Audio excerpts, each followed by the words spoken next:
Aujourd'hui, deuxième et dernière méthode qui va nous permettre de tracer des représentations graphiques de fonctions affines.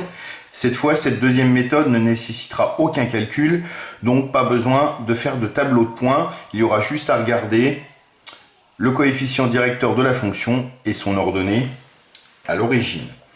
Alors, je vous demande de tracer la représentation graphique de la fonction qui est définie donc par h de x égale 3/4 de x moins 2 sans tableau de points. La première chose à regarder, c'est ce qu'on appelle donc l'ordonnée à l'origine, ici. Je vous dis, comme l'ordonnée à l'origine vaut moins 2,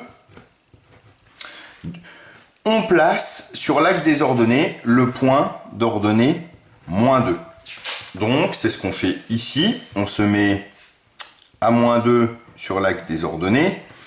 Ce point va nous servir de point de départ pour la construction. Ensuite, je vous dis, le coefficient directeur de la fonction est 3/4. Le coefficient de 3/4 signifie lorsque l'on avance de 4 unités, on doit monter de 3 unités à partir du point que l'on a placé et on place le nouveau point, puis on trace la droite. Donc, c'est exactement ce que l'on va faire. Il faut avancer de 4 unités à partir du premier point qu'on a placé et ensuite monter de 3 unités. Donc j'avance de 4, je monte de 3, j'obtiens un nouveau point ici. Les deux points que j'obtiens me permettent de tracer la droite qui va représenter donc la fonction qui va être définie par h de x égale 3/4 de x moins 2. Donc voilà une deuxième méthode qui ne nécessite aucun calcul pour tracer la représentation graphique d'une fonction linéaire.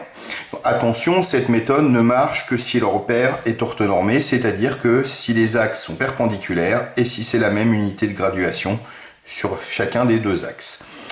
Alors, on va essayer de faire ensemble deux autres tracés de fonctions affines avec cette méthode. La première fonction que je vous propose, c'est la fonction g qui est définie par g de x égale 2/3 de x moins 2. Donc on se place à moins 2 sur l'axe des ordonnées puisque moins 2 est l'ordonnée à l'origine. Et ensuite, le coefficient directeur est de 2/3. 2/3, ça signifie que lorsque j'avance de 3, je monte de 2. J'avance de 3, je monte de 2. J'obtiens un point ici. Je n'ai plus qu'à tracer la droite qui représente la fonction qui est définie par g de x égale 2/3 de x moins 2. Fonction suivante, cette fois-ci, elle est définie par moins 1/5 de x plus 4. L'ordonnée à l'origine est plus 4. Donc je place un point d'ordonnée 4 sur l'axe des ordonnées. Et ensuite, le coefficient directeur est de moins 1/5. Il signifie cette fois que lorsque j'avance de 5, je dois descendre de 1. J'obtiens un second point ici. Je n'ai plus qu'à tracer la droite qui représente la fonction h de x égale moins 1/5 de x plus 4. Dernière fonction à tracer, la fonction k qui est définie par 3x plus 2. Alors cette fois-ci, plus 2 pour l'ordonnée à l'origine, je me place ici. Et si je regarde le coefficient directeur qui est de 3, il faut se souvenir que sous forme de fraction, 3, c'est tout simplement 3 sur 1, ce qui signifie que lorsque j'avance de 1, je dois monter de 3. Donc j'avance de 1, je monte de 3, j'arrive ici,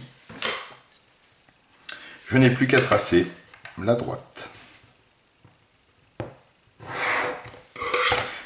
Et cette droite donc représente la fonction k qui est définie par k de x égale 3x plus 2. Voilà pour les exemples de tracés de fonctions servant de l'ordonnée à l'origine et du coefficient directeur. Cette méthode est bien plus pratique est plus rapide que celle du tableau de points, mais j'insiste bien, elle ne marche que si le repère est orthonormé.